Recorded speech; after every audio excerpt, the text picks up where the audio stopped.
welcome you to this evening's session tonight. It's the end of the semester, and we're very pleased to have a good turnout this evening. I'm not going to introduce our speaker, but I am going to say that this is, in a sense, a very fitting capstone to the whole of this academic year, the Semiotics of Stance in Everyday Ethics. Most possibly because this has been supported by a project from the John Templeton Foundation that I have co-PI'd with Augustin Fuentes, the Human Distinctiveness Project. So we're very grateful to the John Templeton Foundation for providing the financial support for this lecture, as well as the Department of Anthropology. After the lecture, please join us outside the auditorium for some light refreshments from the Purple Porch, which is a cooperative, a green cooperative. And in the back there's also sign-up sheets if you don't already get our newsletter from the centre and would like maybe to come to some of our lectures or have news of other events next year. Please put your name down on that sheet. And we only give newsletters out once or twice a year, so you won't be bombarded by emails. If you know others who might have come to this lecture but couldn't make it for reasons of time or other opportunities, then please let them know that this will be recorded and it will be on our YouTube channel. That's the Centre YouTube channel. So without cutting into any more time, I'm going to hand over now to Susan Bloom, whose idea it was really to have this session in the first place. So we owe a lot to her, and she's going to introduce our speaker this evening. So thank you.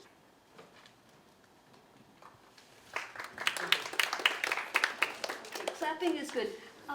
If anybody feels brave, there's room in the front, and there's room on this side of the room. We're sort of unbalanced and kind of spread out, but there are actually a substantial number of people here, so if anybody feels like moving, now would be a really great time, and we can pause while you do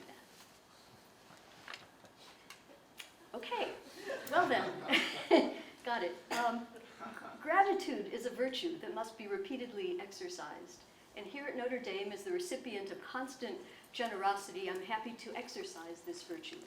Professor Keane's visit here has been supported by the Center for Theology, Science, and Human Flourishing under the devoted direction of the multifaceted Celia Dean Drummond, as well as by my own Department of Anthropology under the guidance of Augustin Fuentes. The details were cared for by Katie Zachas-Rutledge, Becky Artinian-Kaiser, and Michelle Thornton. And I'm thrilled that so many anthropology graduate students, yay, have been enthusiastic about Webb's presence. They know, and I want to emphasize, that Webb Keane's work is ambitious and important. Everything he writes, it seems, becomes a classic work to be cited ever after. He has changed the way we look at Christian sincerity and the way we look at the building blocks of human interaction, signs. He has produced works looking carefully at what modernity means in different places. And of course, he has reported back from Sumba in Indonesia, another country heard from. All this is done with graceful, accessible writing and deep reading in a wide range of fields, especially philosophy, psychology, anthropology, and other fields. His immense curiosity and seriousness mean that he does not lightly whip off a thought, but each idea is informed by profound and careful erudition in order to get the terms and their relationships right. This is evident in all his works, and especially in his latest book, Ethical Life, which we will hear about today. I'm especially excited about the insight that we cannot simply take individuals as the unit of analysis, but rather that social interaction is part and parcel of our nature and of our ethics. Webb Keane is the George Herbert Mead Collegiate Professor at the University of Michigan.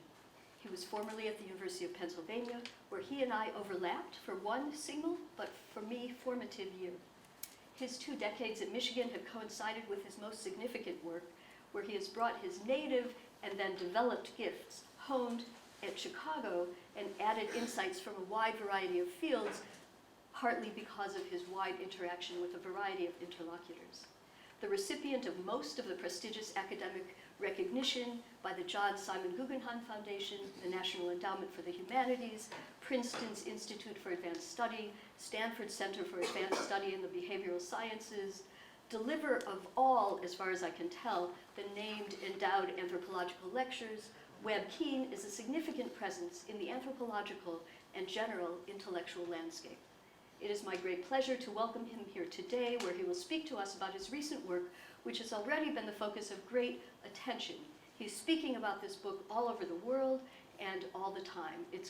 The book is called Ethical Life, Its Natural and Social Histories.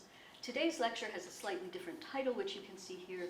After his talk, we will have time for questions, followed by a reception. So please join me in welcoming Webb Keane to Notre Dame.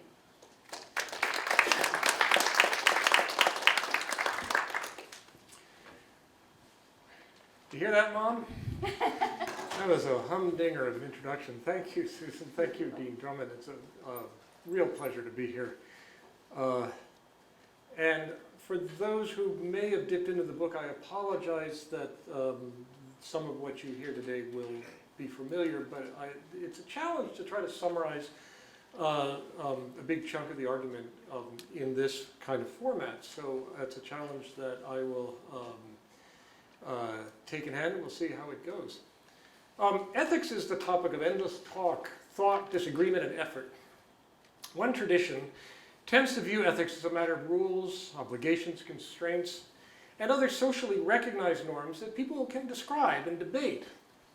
Even someone as critical of the Western tradition as Michel Foucault saw ethics as ultimately requiring that one step out of oneself for conscious reflection. But an opposed tradition stresses the flow of experience, embodiment, intuitions, the unself-consciousness of habit, and tends to be suspicious of talk, effort, and reasoning. For instance, psychologists like Jonathan Haidt claim that people have strong ethical intuitions, but when they're called to explain them, may stumble into what he calls moral dumbfounding, due to a fundamental disconnect between conscious thought and gut instinct. Faced with these two apparently opposed portrayals of ethical life, scholars often ask us to take sides between them. I think it's a mistake to make this a matter of either or. Both perspectives capture something important about ethical life. Much of the time, we are in the midst of the action. Sometimes, however, we stand apart from it and view it from afar. These stances and the ability to shift between them are fundamental human capacities. Neither of them is peculiar only to certain social worlds, like those, say, of hunter-gatherers on the one hand or technoscience on the other, nor to particular historical moments, such as some pre-colonial condition or else modernity. In this talk, I will argue that any ethnographic approach to ethics must understand both kinds of stance and the dynamics by which they are implicated in one another. So, what's at stake in distinguishing among stances? In some definitions of ethics, for an action to count as ethical, it must be directed or justified in light of some values or reasons that are recognized as being ethical by the actor. This requires both some degree of autonomy, for example, from natural causality or social pressure, because in principle, one could have done otherwise, and some quality of self-awareness, for one must know what one is doing. This is one reason why people like Foucault, or for that matter Adam Smith, grant such importance to conscious reflection in their thinking about ethics. Like many others, Foucault, for example, in his late writings, assumes that the ethical capacity depends on some freedom of action. He proposes that this freedom derives from the fundamental human capacity for reflection. Reflection, in turn, depends on self-distancing so that you yourself can be the object of your own reflections and of your own inspections. For if ethics depends on the freedom, if ethics depends on the freedom that is made possible by reflection, then the fundamental cognitive capacity for self-distancing that all humans possess, and its development through self-other dynamics, is what I call an ethical affordance. I'll get to this in a moment. If self-distancing turns the flow of action into an object of thought, then this cognitive process of objectification and the third-person stance that it can produce, and the semiotic means that facilitate and sustain them, are devices for ethical life. Yet some of the universalizing claims that have been made about moral psychology challenge this way of looking at ethics.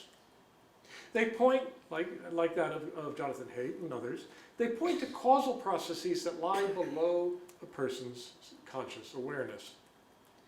Now, without denying the existence of such processes, in this talk I will try to persuade you that psychological instincts like impulsive altruism and norm-seeking are at best incomplete. They are, that is, affordances that can get taken up within other social dynamics. We might call an ethical affordance any aspect of a person's experiences and perceptions which they might draw on in the process of making ethical evaluations and decisions, whether consciously or not. What do I mean by affordance? The affordance of something means whatever its properties make possible. So there are three crucial points I want to note about this very simple definition. First, that affordances are objective features of the world. And second, that they only exist as affordances relative to the properties and projects of some agent. And third, it follows that affordances do not determine any particular result. You may use a chair to sit in, to burn as firewood, to block a door, or simply ignore it altogether. And many other things as well.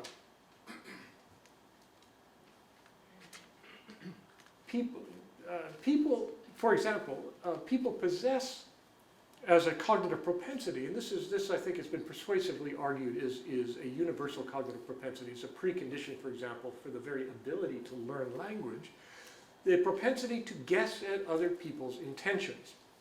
Now, whereas in one community, this guessing at propensity, what psychologists call, some psychologists call theory of mind or mind reading, can become a focus of fascinated exploration. And we might think here of 19th century European novels. In other communities, like the Korowai of West Papua, it can be seen as a source of danger and lead to intensive denial of that very capacity. In each case, this universal capacity affords reflection and elaboration in light of specific local concerns. Now, today what I want to focus on are the dialectics at play within social interaction.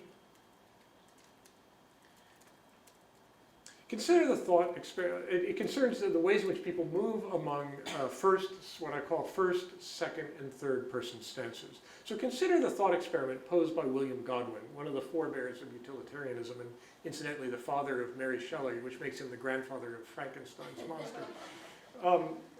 So he's one of the forebears of utilitarianism, and he said in his thought experiment, suppose there's a house that is burning, and I can save either the bishop, who happens to be one of the world's most important social reformers of my day, or his chambermaid, who also happens to be my mother.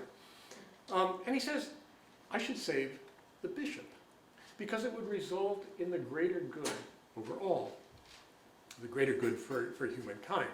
So the reasoning here depends on taking the objective position of anyone at all, and no one in particular.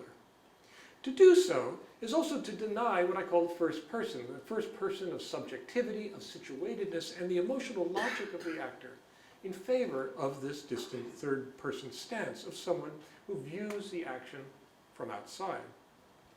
As Godwin remarks, what magic is there in the pronoun my to overturn the decisions of everlasting truth?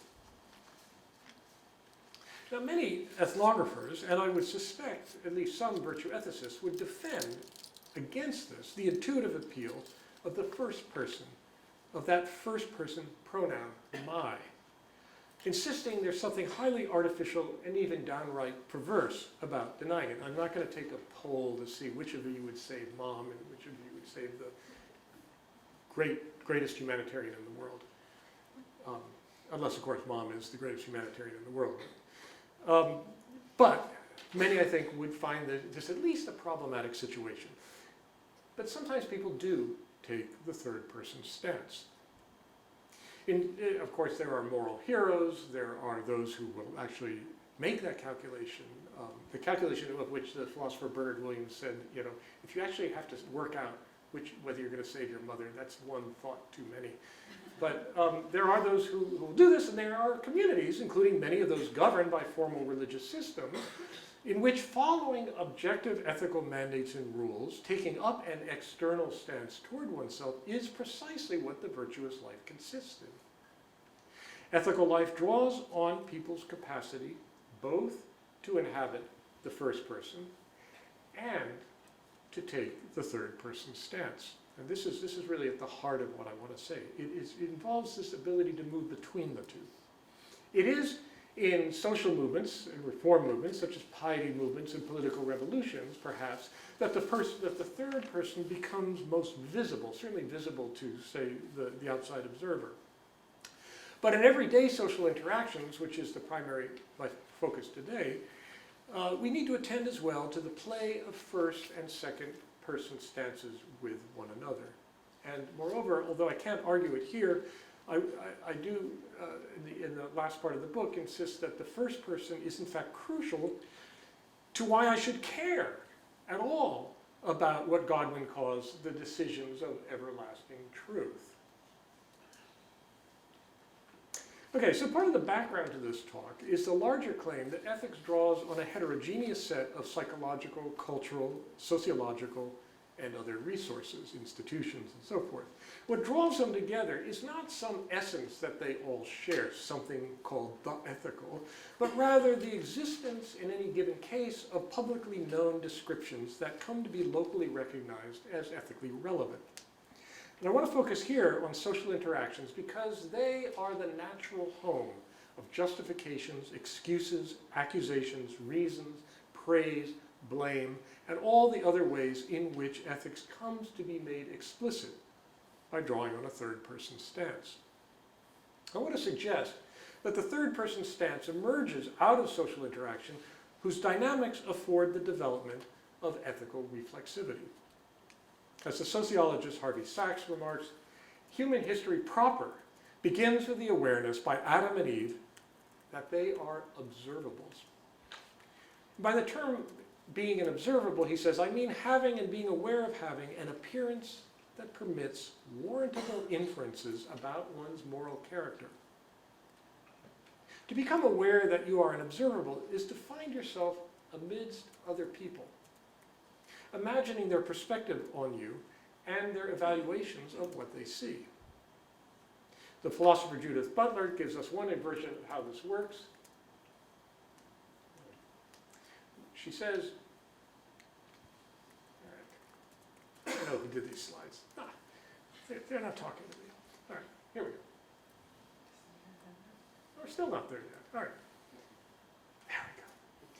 There we go. Judith Butler gives us one version of how this works. She says, we are being asked by an established authority not only to avow a causal link between our own actions and the suffering that follows, but also to take responsibility for those actions and their effects. In this context, she says, we find ourselves in the position of giving an account of ourselves. Now, what both Sachs and Butler suggest is that my ethical self-awareness depends on someone else in an encounter involving their point of view and their evaluation of me. Both involve a situation in which I owe someone an account of my actions because they matter in some way. Butler's imagined scene is somewhat Kafkaesque. This is in fact a drawing by Franz Kafka, but self-accounting does not require intensely loaded circumstances. It may arise just from efforts to seem normal. And here we will turn to research on ordinary social interaction, a granular view of activities that can seem quite banal. But their power, I want to suggest, lies precisely in their ubiquity, in the way in which these very ordinary things saturate the flow of everyday life. When people try to claim or deny responsibility for their actions, they typically try to define those actions in ways that will get others to assess them in certain ways and not others. Making sense of what is going on depends heavily on the work of conversation, which typically draws on publicly recognizable, on a ready-to-hand, publicly recognizable set of general descriptions of kinds of persons and kinds of acts. The linguistic anthropologist Marjorie Goodwin has shown how complex this activity can be, even in the most banal and ordinary of contexts. She's spent much of her career involved with working-class African-American girls in Philadelphia. As in any community, the ongoing flow of gossip, blame, and self-justification is a vehicle for normative work. The conversational flow draws on shared ethical categories, on named virtues, named offenses, and recognizable character types. One genre, so this is a general claim, in her research, one genre of accusation and defense is what they call he said, she said. Now here's how Godwin describes it. A girl accuses another of a particular infraction, having talked about her behind her back. The offended party confronts an alleged offending party because she wants to, as she says, get something straight. For instance, she'll say, and Tanya said that you said that I was showing off just because I had a blouse on. These declarative sentences establish the utterance, the user's warrant for the accusation, how she learned about the offense. Responses to the accusations are typically denials, like, I ain't say anything, or accusations about the intermediate party's work in setting up the confrontation. Well, she lied, I ain't say that. Indeed, within a single utterance, a girl can invoke a coherent domain of action, a small culture, one that includes identities, actions, and biographies for the participants within it, in addition to a relevant past that warrants the current accusation. It makes relevant specific types of next actions. What do you do in response? Here are three distinct ethical offenses identifiable with three accusers and defenders. The topic of the original gossip, showing off, the original act of speaking, malicious gossip, and the act of passing that speech along, he said, she said. These girls are implicitly giving accounts of themselves as righteous, and of others as show-offs, gossips, and perhaps traitors. They have ready to hand an array of ethical categories they can make more or less explicit about kinds of person and types of action. These are not necessarily subject to prolonged reflection, but they are available in the face of accusations. Each girl could, if called upon, give an account of herself and her classmates, her playmates, and there are consequences. Definitions of character type can stick. Because the character other people impute to me can inform how they deal with me and interpret my actions, this can shape my own possibilities going forward, and even, ultimately, my own sense of self. Goodwin reports that some girls from her playground suffered ostracization so intense that their parents considered leaving the neighborhood. In the world of adults, similar dynamics show up in, for example, everyday racism. So descriptions of actions and persons in terms of ethical categories are provoked by accusations. Not only that, but that's one of the things that provokes them. These descriptions presuppose locally available ideas about causality. If the action itself is not a transgression, say a lightning strike that burns down a house, a flu epidemic that kills your family, then ethical responsibility can be a moot point. But in societies like Sumba, not there yet, in societies like Sumba, where I carried out my most intensive fieldwork, people are encouraged to view themselves as inhabiting a morally saturated universe and are likely to think that there are no accidents. For even a slippery road, at the end of the day, may not serve as an excuse for a car wreck. And indeed, the agent's intentions may not be irrelevant. This is hardly confined to Sumba. Oedipus, for example, famously punishes himself for acts that he knows he didn't intend, but for which he is still responsible. But categories of action do not simply exist out there in the world. As the philosopher David Velleman puts it, we talk about taking an action as if we were picking an apple from a tree. But actions don't antecedently exist in nature, waiting to be picked. What we call taking an action is actually making an action by enacting some act description or action concept. Which actions we can make depends on which descriptions or concepts are available for us to enact. And the same is true for a person's character, which is at the heart of virtue ethics. The giving of reasons, the ethical description of actions, the characterization of persons are hardly confined to the grave debates of high theorists. They run through the most banal moments of everyday life. As the schoolyard he said, she said shows, that very ubiquity is part of what gives them their power. In sum, verbal interaction is not merely an arena within which character is established or challenged, recognition offered or denied. It is also the preeminent site where people may demand explicit reasons and accountings of one another and provide them. It is in response to the demands posed by talk that rationalizations and justifications arise. The natural home of argument, reasoning, and justification is not in the individual autonomous mind, but in palpable social interactions, whether face-to-face or in more mediated forms. For even the texts of moral doctrine ultimately imply an addressee. These practices can result in the objectifications that endow ethics with its historical character, something that endures beyond the momentary situation, but that can also change beyond recognition. Interactions depend on the participants constructing a shared sense of the reality of the immediate situation. In a famous experiment, the sociologist Harold Garfinkel had his students spend 15 minutes to an hour at home with their parents, acting as if they were boarders in a rooming house. In response to the small changes in their interactions, such as extra politeness, the parents commonly reacted in strong terms. Reports were filled with accounts of astonishment, bewilderment, shock, anxiety, embarrassment, anger, with charges by various family members that the student was mean, inconsiderate, nasty, or impolite. Family members demanded explanations. What's the matter? What has got into you? Did you get fired? Are you sick? What are you being so superior about? Why are you mad? Are you out of your mind or just stupid? One student acutely embarrassed his mother in front of her friend by asking if she minded if he had a snack from the refrigerator.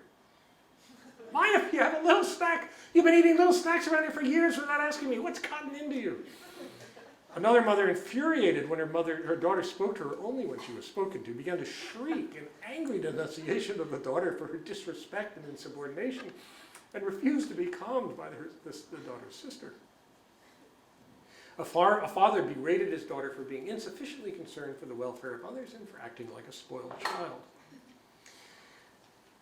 Here are mere matters of appropriateness that undermine the sense that participants agree on the context and the nature of their relationships, and that are deeply unsettling and prompted judgments about character and other aspects of how people value one another and how they ought to value one another. So how do we understand the remarkable animus of the parents' responses to Garfinkel's students?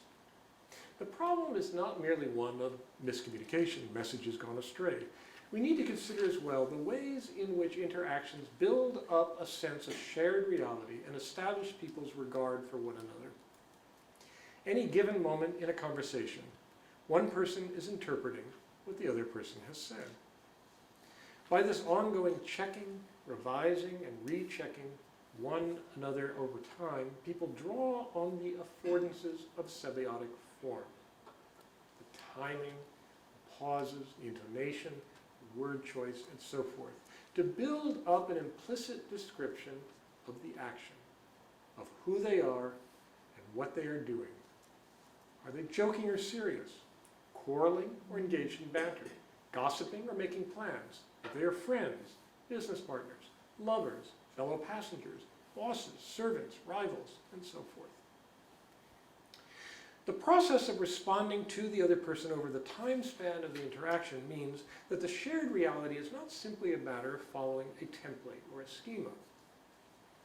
Take this American undergraduate describing a conversation with her boyfriend. I have no idea what the next slide is. Not there yet. Now I know. I got into an argument. I guess we got into a fight. And I didn't even know that we got into a fight. I thought we were just arguing. I thought we were just having a discussion. And he was really mad and he strode off and I went, wait, are we in a fight? As Alana Gershon, the ethnographer who reports this, goes on to comment, one is not always certain a breakup is taking place, even if you are the one initiating the breakup.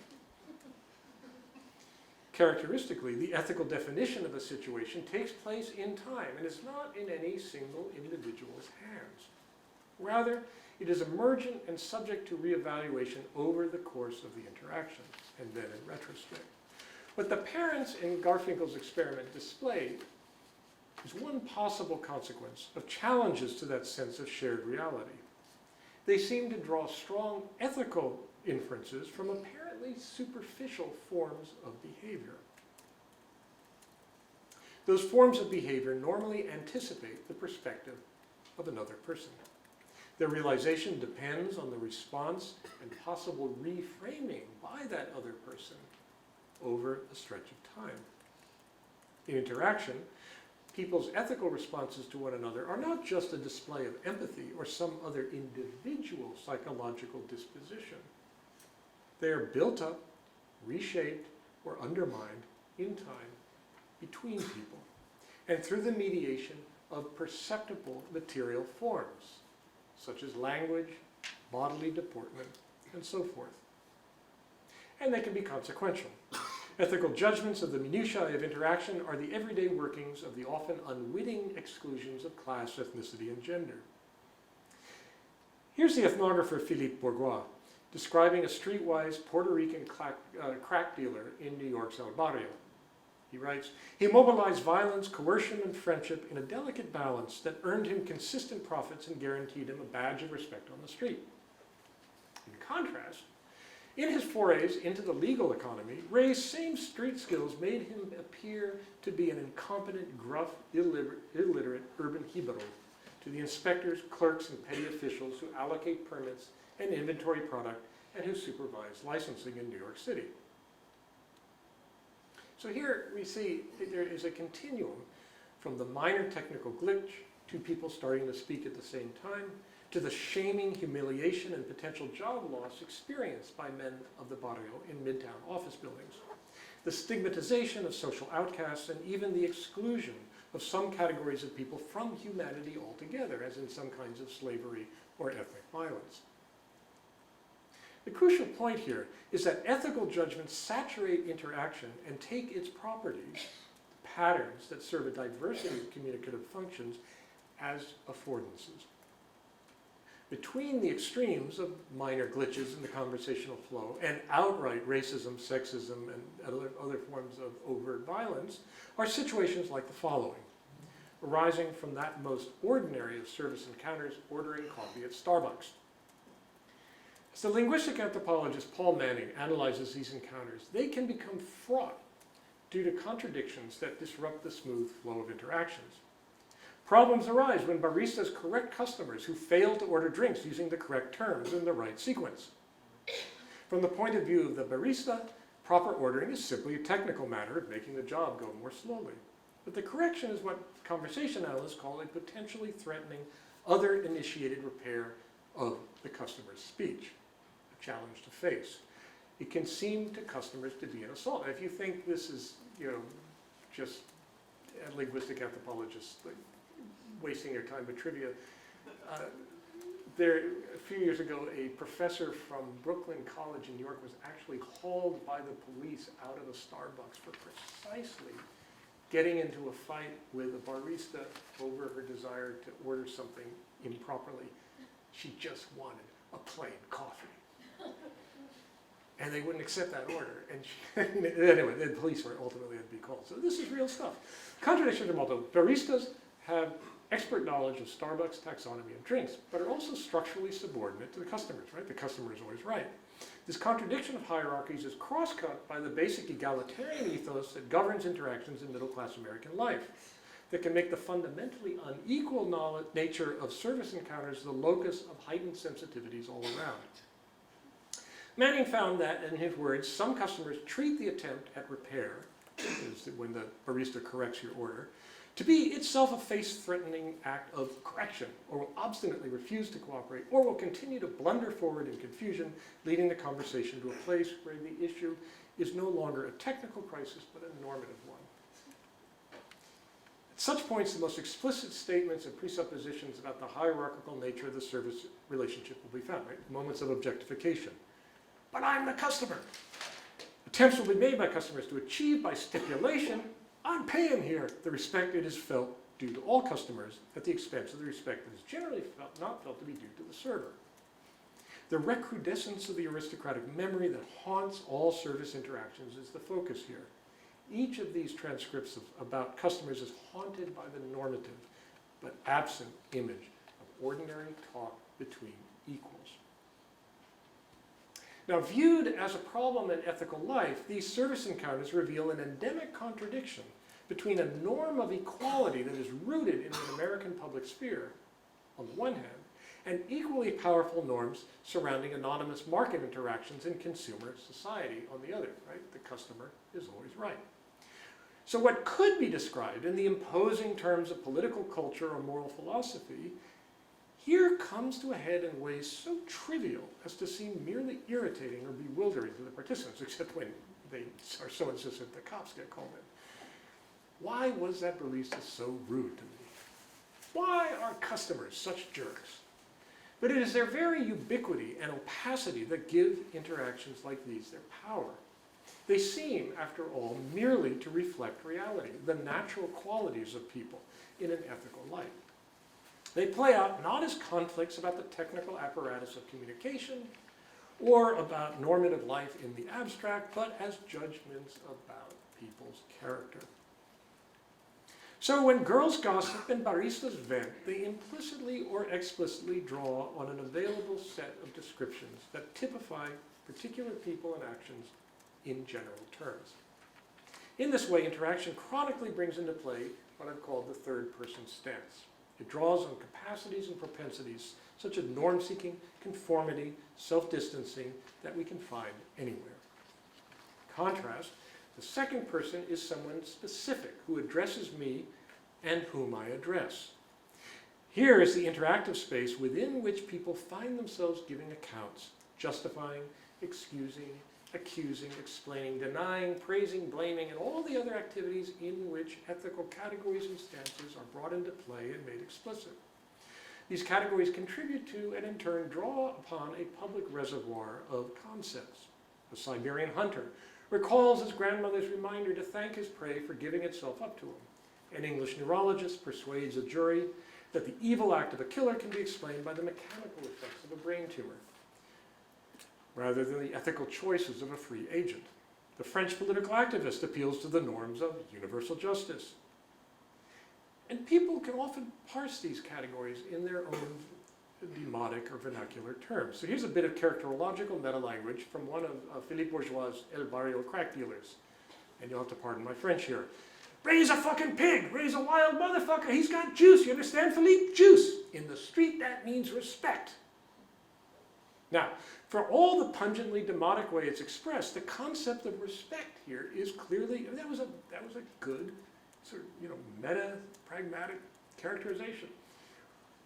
It's part of an ethical vocabulary. So all of the examples I've just given here just draw on the third person stance, not the view from a person who addresses me, but from that of an outsider, an observer outside the action. They make use of ideas that, in principle, anyone who shares my vocabulary ought to grasp, even if only to dispute them. So the distinction between first and third person stances invokes two approaches to ethics. On the one hand, as embedded in the habitual and unself-conscious flow of life, on the other as a matter of more or less general norms, principles, or rules that demand that people be self-aware. But ethical life, I've argued, is not a matter of just one or the other. It involves the ability to move between these perspectives. The third person stance can appear within and can refer to, I missed my, sorry folks, crucial, you gotta see Ray. He's my stand-in for Ray. It involves movement between these perspectives. The third person stance can appear within and can refer to life as seen from the first person's perspective of someone who is in the midst of the action. The most obvious form this takes is the naming of features of ordinary interaction within a lexicon of ethical categories made available by a particular language. Ray's got juice. Now, every language has some kind of explicit ethical and characterological vocabulary, allowing one to take a generalizing third-person stance on particular individuals or incidents. One of the most famous invocations of dignity in Western thought, as you all know, is Kant's distinction between means and ends. He writes, in the kingdom of ends, everything has either a price or a dignity. What is raised above all price and therefore admits of no equivalent has a dignity. That which constitutes the condition under which something can be an end in itself has an inner value. That is dignity. We can hear echoes of the Kantian idea even in the seemingly amoral world of crack dealers in El Barrio. Here's Bourgeois again. He writes, okay, so now think about crack dealers in El Barrio. Bourgeois writes, let's go back to crack dealers in the barrio. Primo's best and cheapest insurance against physical assault was to surround himself with a network of people who genuinely respected and liked him. But when I mention this, Primo considered somewhat insulting my functionalist interpretation of why he treated his friends and acquaintances so generously. In other words, so the ethnographer is saying, I know why you do that, right? It's because you're building protection around yourself, right? You're a drug dealer, a dangerous neighborhood. He objects to this. Even someone as cynical as a drug dealer, in finding the suggestion that he uses his friends offensive, is nodding to the premise that at least some humans are not supposed to be treated only as instrumental means to other ends. The moral philosopher Stephen Darwell argues that the importance of dignity as a moral concept is not just in the first person sense that I possess dignity. Rather, what is crucial is the second person standpoint, that I can demand that another person treat me with respect for my dignity. It follows that the ethics of dignity depends on a semiotics of behavior, for one's dignity must be perceptible to others. It cannot remain an inner quality alone. Ethnographies are full of descriptions of the resources and strategies that allow people to retain their dignity even in the face of apparent failures. For example, Bourgeois notes that New York crack dealers who have lost their low-level office jobs are likely to see their being fired as resulting from a principled refusal to abandon their core values. He says, obedience to the norms of high-rise office corridor culture is in direct contradiction to street culture's definitions of personal dignity, especially for males who are socialized not to accept public subordination. They were usually fired from these jobs, but they treated their return to the world of street dealing as a triumph of free will and resistance on their part. These men's sense of dignity is based on the aggressive display of masculinity, but we can also see the ethics of dignity at work in a quite different world. Further downtown, the same era, same city, that of militantly gay men, according to, as described by Michael Warner. Warner writes, in those circles where queerness has been most cultivated, the ground rule is that one doesn't pretend to be above the indignity of sex. And although this usually isn't announced as an ethical vision, that's what it perversely is. In queer circles, you are likely to be teased and abused until you grasp the idea. This kind of culture has its own norms, its own way of keeping people in line. So I'm going to point out here that the assault on dignity that Warner describes depends on shaming practices. And shaming practices thus take place within the domain of self-esteem and its dependence on the respect of others, the domain where we also find dignity.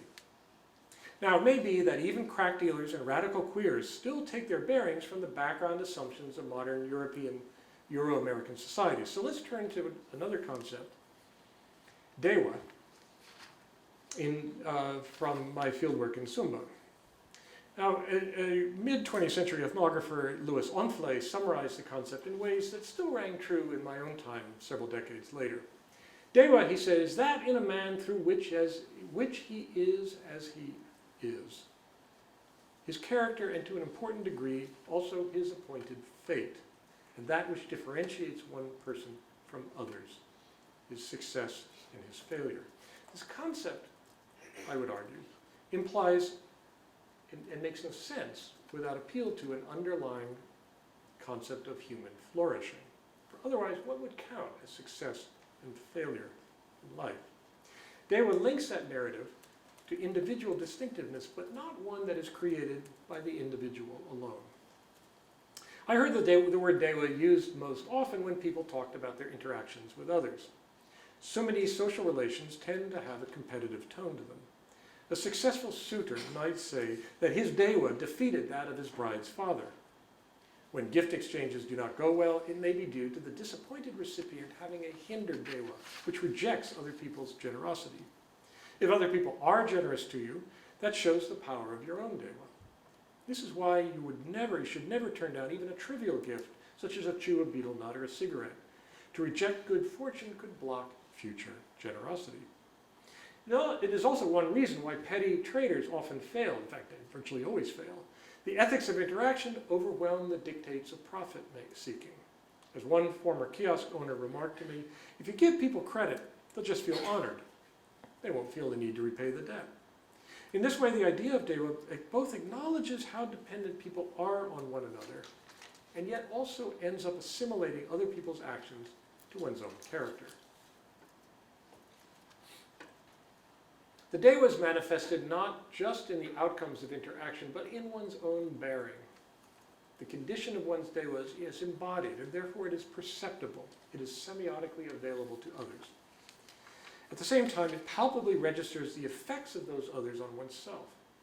The result of being offended by someone else is called a small Dewa, Dewa bedrock, which shows that someone doesn't know his or her own value. As one man said to me, such a person walks timidly, doesn't speak up. He comes to our house. He doesn't directly climb up to the veranda where we sit and stick out his hand, but he creeps along to the far end and sits there. Like dignity, Dewa is not just a matter of individual character. A weak or hindered Dewa may come from being embarrassed, startled, or insulted. But Dewa is most typically the result of interaction gone wrong, which in turn threatens to induce further bad interactions in the future. In these ways, the concept of Dewa thematizes the role that other people play in one's own sense of self. This concept, however, is not simply just one way of describing a universal feature of interaction, a local translation of a word that we might also find in English. Once crystallized as an object of reflection, something that Sudanese consciously know about the world and can connect to other things they know about their world, it also guides them as they purposely undertake actions projected forward in time. So here's an example. A man I call Ubukabalu had been humiliated by a government cattle inspector.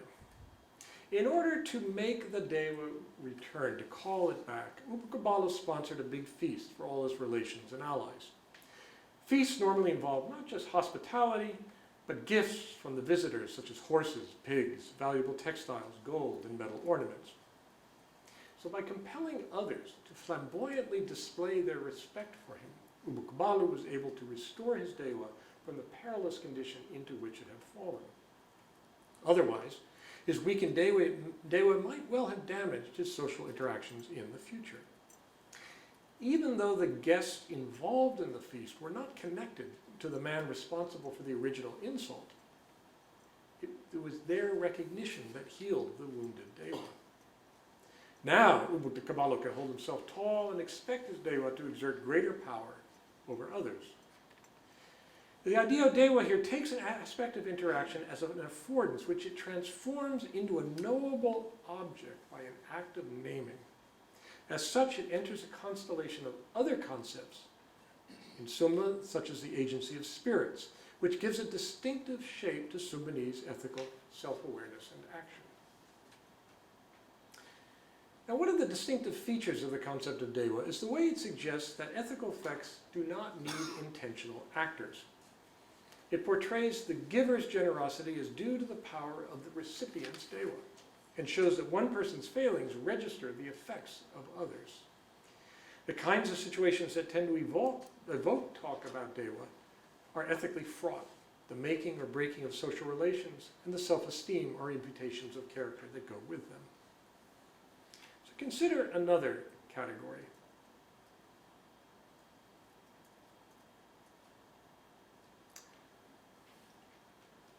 In the 1970s, the Chewang of Highland Malaysia were hunter-gatherers living in tiny, ideologically egalitarian communities. Individuals had a great deal of choice about whom they associate with, and easily left one settlement for another.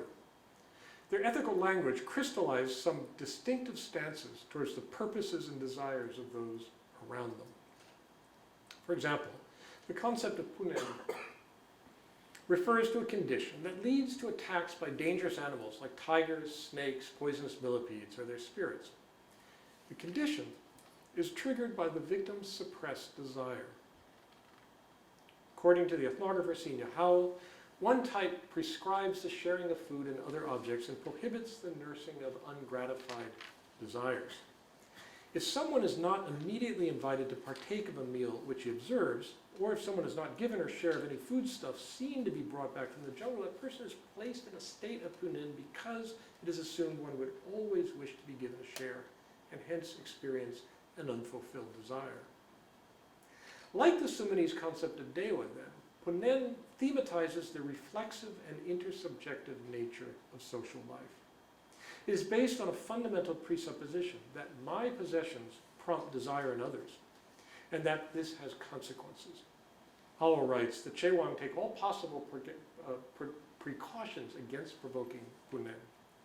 All food caught in the forest is brought back, publicly revealed. It is then shared out equally among all households. If someone arrives while you're in the middle of a meal, you're immediately asked to partake. If they refuse, they are touched with a finger dipped in the food while the person touching says, punen. Notice how the consequences of my refusal to share rebound not on me, but on the other person. The ethics of interaction, therefore, focuses on protecting others against the consequences of their own desires. It is the responsibility of the owner of the food or object to ward off the danger that desires for it pose to the other person, something that is provoked in the moment of social encounter. It is striking that when not actually sharing the thing in question, the prophylactic is itself ethically reflexive, metapragmatically naming the condition that is to be avoided. English dignity, El Barrio's respect, Sudanese Dewa, and Chewang Punen each objectify a particular viewpoint in people's ethical vulnerability to one another. Each is embedded within the vocabulary, grammar, and pragmatics of a particular language and linked to a host of other background ideas and practices. They are not simply different names for the same things. Rather, they direct attention to various affordances of interaction, giving specificity to aspects of experience whose ethical dimensions are otherwise indeterminate. In doing so, they link them to other experiences and ideas that are also salient within a given community. For instance, whereas dignity may take some of its conceptual shape from its ties to ideas about the value of individual autonomy, Dewa points towards people's mutual dependence. The basic cognitive, emotional, or interactive phenomena are not simply things that are there waiting for someone to name them. But neither are dignity, Dewa, and the rest simply cultural inventions that are created from scratch. They result from histories that respond to the affordances people have found in human minds, emotions, conditions of social existence, patterns of interaction, and the institutions that emerge out of them. Now, researchers across the spectrum of social sciences will concur that conscious reflection and explicit talk are not transparent representations of people's motives, goals, or the emotional and cognitive processes they involve. But this does not mean we should dismiss them as simply misleading or false, for they mediate social interactions. Their public availability can afford new developments. For example, explicit ideas are more readily subject to criticism and revision or rejection than more tacit assumptions, precisely because of their availability. This is a general feature of human cognition, not a particular claim about certain social arrangements or cultural constructions. But certain social arrangements do privilege and foster explicit ethical talk and the criticism of the concepts it involves. One result of this explicit talk can be pressure to render ethical life more coherent. It's the outcome, the ethical practices do not necessarily add up to a coherent and consistent whole. The goal of coherence is the outcome of particular histories. What Bernard Williams calls a morality system, a set of abstract principles that apply at all times, at all places, to all people, depends on the coordination of what might otherwise be disparate ethical ideas and practices. That coordination to form a system is not something to be taken for granted. Yet because morality systems are typically easy to see, they announce themselves through their rituals, disciplines, rules, and texts.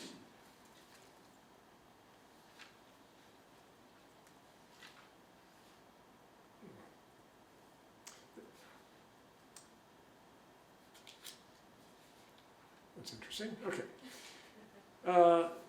They loom large in the historical and ethnographic scholarship. Their visibility makes it easy to forget that nothing guarantees that any given social world will produce a coordinated and explicit morality system. Or if it does, that the resulting morality system will actually govern people's ethical lives in their entirety. At the same time, if we react against this bias toward morality systems and insist that ethics is only ever a matter of unself-conscious habitual practices, it becomes hard to account for the empirical existence of morality systems like these when we do encounter them. Moreover, it becomes hard to understand certain kinds of actions, people's purposeful efforts to change ethics.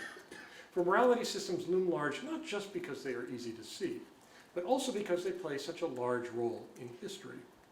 They are often shaped by highly self-conscious people, like political revolutionaries, philosophical radicals, and religious reformers, who stand apart from the taken-for-granted flow of life in order to act upon it. Whether it's Marxist revolutionary ethics in Vietnam, declarations of human rights in the United Nations, evangelical Christianity in New Guinea, or feminist consciousness raising in North America, the cultivation of a third-person perspective plays a critical role in social and political change. But its efficacy rests on its capacity to inspirit the first person and its public vitality in its role in second-person address. Thank you.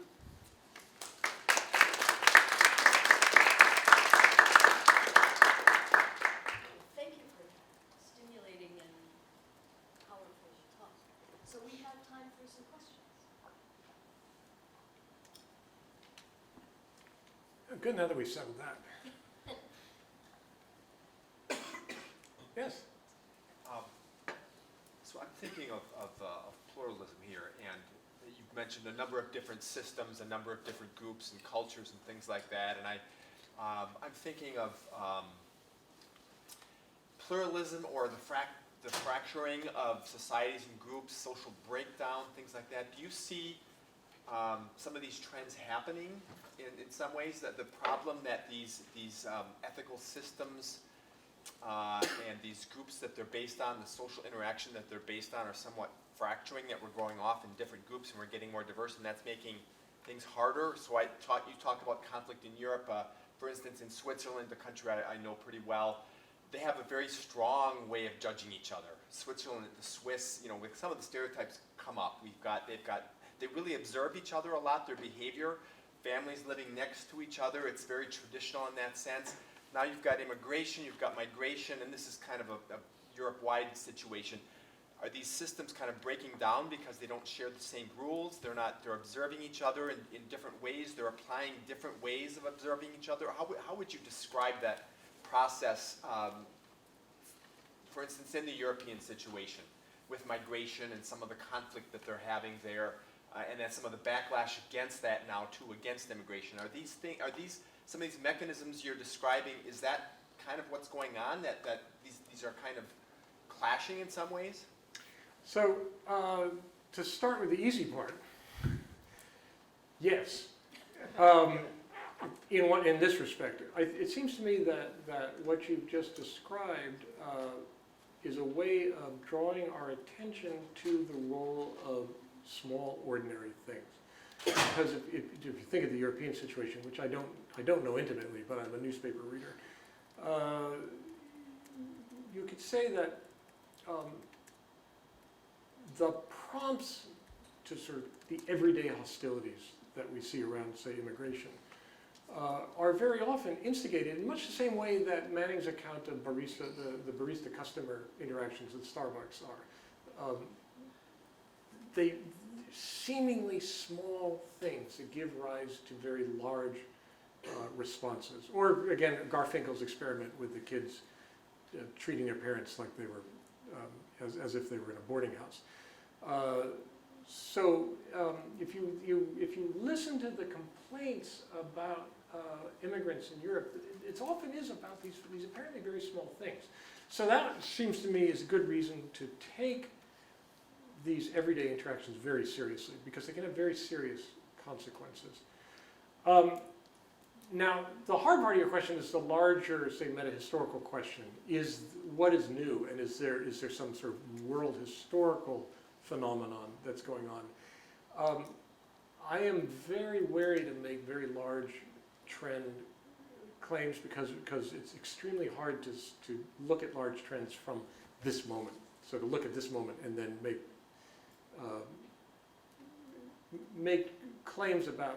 larger claims about history that are going to stand up to scrutiny even 10 years down the line. But my gut feeling is to say, no, I don't think what we're seeing is particularly new within human history. I think this is some variation on what's going on now. Has always gone on. It has a different temporality, a different tempo to it, and a different sort of spatial extension, because of the ease of travel and of the role of mass media. But I don't think in qualitative terms it's different from phenomena that have been going on as long as humans have been in migratory, complex communities, which is basically through all of known human history. So that's not going to. I don't think it's an answer that's going to satisfy you, but it's going to. It's the what I'm going to. That's where I would start. Okay. Yes. Thank you. Forgive if this is a naive question, but I'm interested in knowing where some of the underlying reasons why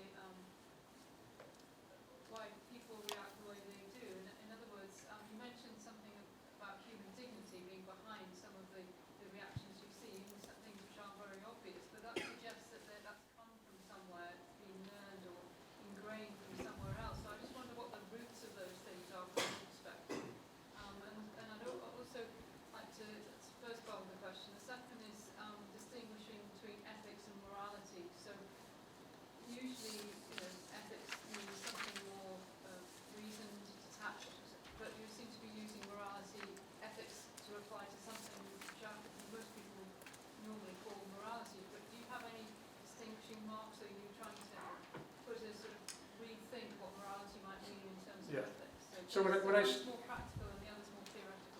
when I started this book, I thought, okay, I'll just stick to one discipline. I'll go through the anthropologists, who admittedly are not always the most sort of philosophically precise, to put it mildly. But I thought, let's see how they define their terms. And it turns out, first of all, they rarely define their terms. When talking about ethics and morality, they rarely define their terms, and it turns out that they are completely contradictory. They're all over the map. There is no consistent way of defining ethics and morality. So I thought, oh, well, the philosophers are going to settle this for us. So guess what? The philosophers were not as consistent as you're suggesting. So I decided to sort of make a stipulative definition for my purposes, and I followed here Bernard Williams. And Bernard Williams defines, so he was a moral philosopher in the late 20th century. Bernard Williams defines morality, what he calls a morality system, it's essentially something like Kantian ethics. It is universal in application. It is based on rationally available abstract principles that apply to all persons in all circumstances, has no history to it, is essentially eternal, and is very much this kind of view of the world from a distance. It's sort of basically, the most famous, more contemporary example of that would be John Rawls' theory of justice. So any rational person, when confronted with this, would agree that here's how we are to proceed. Williams posits against this what he calls ethics, which essentially is a way of living. And in particular, it's in very rough terms, it's Aristotelian. So the notion is, what produces human flourishing? What is the right way to live? And this is going, and what the reason that Williams is appealing to an anthropologist like me is that, and he's an advocate, by the way, of the latter over the former. So it's appealing to it is that he says, it doesn't happen in a vacuum. It occurs within a community. So a way of human flourishing is something you cannot do on your own. It is something that is sustained within a community. It's sustained by other people.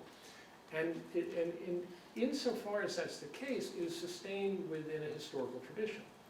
Different communities have different notions of human flourishing and different practices that give rise to them and support them in different ways. So he is, in contrast to the universality of the morality system, he sees ethics as being something that is varies according to persons and places and times and communities, and as opposed to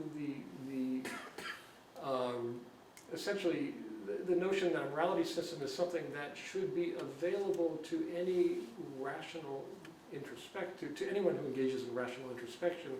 An ethical system is something that you essentially have to be raised within. You have to be, you acquire it in part somatically through habits and practices, all of which are reinforced and supported by other people.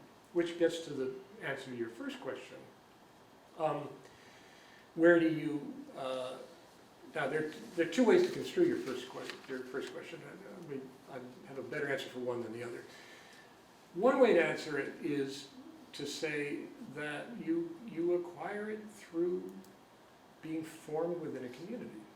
So these crack dealers in El Barrio acquire their sense of dignity and respect from the community that they grow up within. And this is not just something that's first of all, it's not just taught to them, but it's shaped by how you live and what it takes to live in this community. It's somatic. It shapes your emotional structure, your gut feelings about things, your responses to things. It's often highly inarticulate, or it may not be something that they can be self-conscious about, although sometimes they are. Now that's an easy answer because in some sense that's a variation on the old, very, very old anthropological story about child socialization within a culture. Now if your question about roots is the deeper one about, say, is there an evolutionary story to tell here?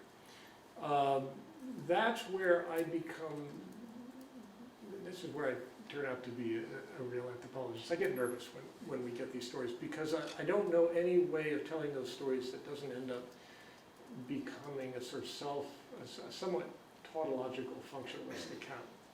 And my response to that is to say, I think that it's fair to say that the cognitive scientists and the psychologists and others have correctly, more or less correctly, identified certain universal characteristics that humans need to acquire and do acquire over the course of growing up, early childhood development. That, for example, I mentioned during the talk what they call the child's theory of mind, or the ability not just the ability, but the propensity to seek out intentions and read intentions. All the evidence suggests that not only is this universal, but it has to be universal because it's one of the preconditions for being able to learn language. And I could go on at great length about why that is. But that doesn't necessarily result in any particular ethical consequences. Rather, which would be a deterministic story, say, well, we were programmed to become ethical in the following ways. Rather, I would say it is an affordance that is available for appropriation within an ethical world, given the nature of what it needs in order to produce itself, as it were. And what those needs are going to vary because there's an indefinite number of other factors in play having to do with institutional history, political economy, the environment, everything, the kinship system, and in so many different things. So the people who are most adamant on denying intention reading are people who tend to live in particular kinds of communities where there are good grounds to not want to be reading one another's minds for non-biological, psychological reasons, but because of the sociological character of life in these communities. 19th century English and French novels are fascinated with mind reading, in part because of all sorts of other things about what life in industrial urban Europe was like, such that it became both safe and intriguing to get inside other people's heads. I better stop here because I could go on. We probably have time for, there are two hands, so I can wait. Yeah, okay. Oh, Yes. thanks. So I'm a philosopher. I'm Okay. a philosophy grad student. And my dissertation is on similar issues, but coming at them from a different perspective. So I want to describe a certain view and then just hear what your reaction is to it, because I want to know. I think it's a very silly view, but it's one that people take seriously, and I want to know what an anthropological perspective on this looks like. So there's a philosopher named Jason Brennan who has written about the role of semiotics in ethics, and he thinks the kind of messy way that our semiotics works actually gets in the way of morality. So here's an example. He thinks, he's a libertarian, he thinks that consensual market transactions tend to be good things, because otherwise why would both parties agree? But he thinks, oh, what a terrible thing. It so happens that in our society, we have these conventions which make certain sorts of market transactions taboo. We think that they express disrespect. Don't sell children. Yeah, right. Yeah, and would it be better if we just changed our conventions so that we could always do the nice utilitarian thing and also express respect? And if that turns out to be too hard, then maybe you should just ignore the conventions because they're bad conventions, they're silly, whatever. So this is his view. So I don't really have a question, except I'm just wondering, what is your, how silly does that seem to you? I feel probably... Is Jason Brennan here? Pretty silly.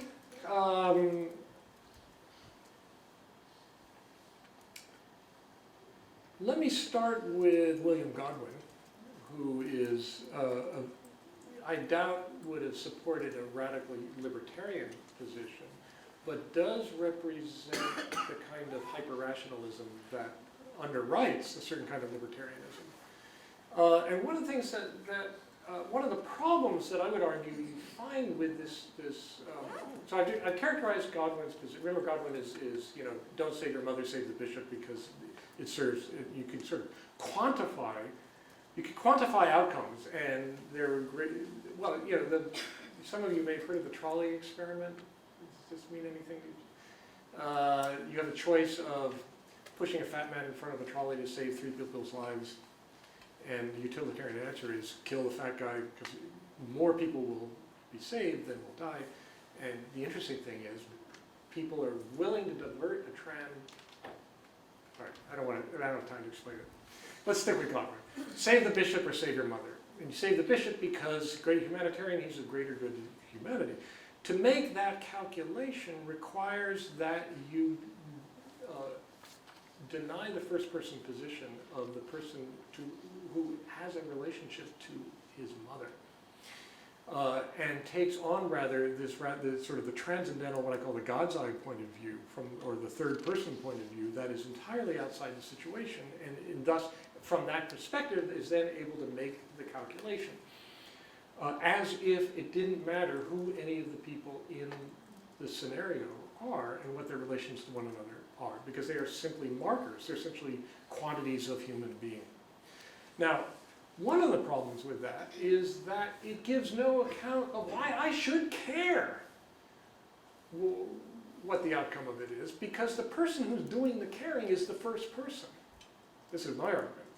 That the third person point of view is one that is so far beyond the world of people caring what happens and caring for one another, that they can merely have a disinterested perspective. The analogy that seems to me is a Sudanese learning all the rules of baseball and coming to America and watch the Yankees play the Red Sox. And he or she could perfectly understand how the game goes, but would have no interest in the outcome. There's nobody to root for, because they're coming from outer space, essentially. And that's the point of view. So one of the things it does, it fails to give an account of why anyone should care. Now, the libertarian answer to that would be essentially that, well, all I'm interested in is the rational workings of the marketplace and the perfectly rational operations and so forth and so on. That's no longer an ethical story, as far as I can tell. In fact, it's the denial of the possibility of there being an ethical story, and thus it's hard to justify why one outcome is better or worse than the other if you deny that there are any terms by which to evaluate better and worse, other than quantities of outcome, say the distribution of goods in society. Now, you mentioned in passing, they said, well, you could still preserve respect. But I think that begs the question, first of all, well, how on earth would you do that? And second, why would you care? If you were so committed to the idea of a perfectly rational market, it seems to me you've abandoned any basis on which to care whether anyone gets any respect or not. Now, I'm sure he has an answer to that, but time is short, so I'm sure I have an answer to his answer too. Thank you. So we have time for a reception, and you can circulate and ask questions in person, but thank you very much for this. Thank you all.